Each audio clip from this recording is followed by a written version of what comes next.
Hi everyone, and welcome back to our TackleShare YouTube channel.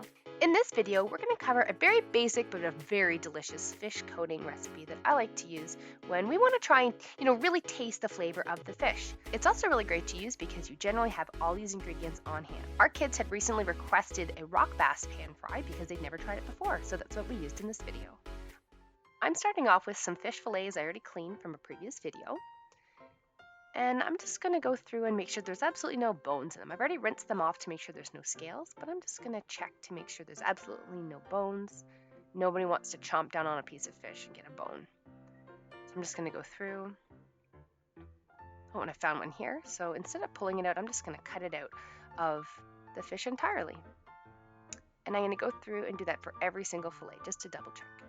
In addition to your already prepared fish, you are going to need 1/2 cup of butter, a teaspoon of salt and pepper, 1 cup of flour, a bowl to mix everything into, a plate, spoon, a set of tongs, and I already have a frying pan heating up on my stove at about medium to medium-high heat, depending on your stove.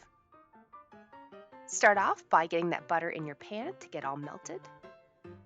While the butter is melting, take 1 cup of flour, pour it into your bowl, as well as your 1 teaspoon of salt and 1 teaspoon of pepper. And you're going to take a spoon and mix it all together. This is one of those fish coatings that's really great to use when you want the fish flavor to shine on its own. In this case, we wanted to use butter to cook with rather than oil. This coating is also really great if you want to do a shore lunch or if you're camping. It really doesn't require a lot of ingredients. Now we're going to put each fillet in the coating mix independently so we can get a nice even coating.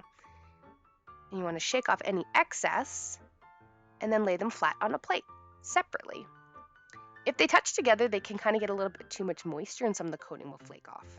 By the time that you finish coating all of your fish fillets, the butter should be melted and ready to go. Let's head over to the stove.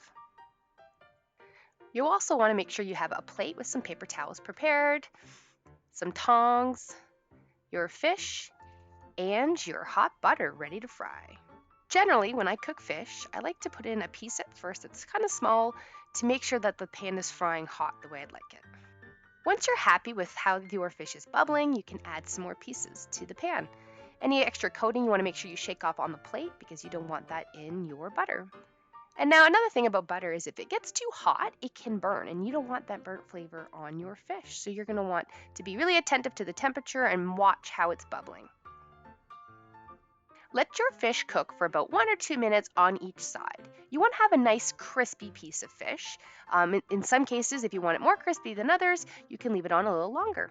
When you're happy with your crispy piece of fish, pull it off and put it onto a plate with a paper towel to wick off the excess butter. There you go, we're done.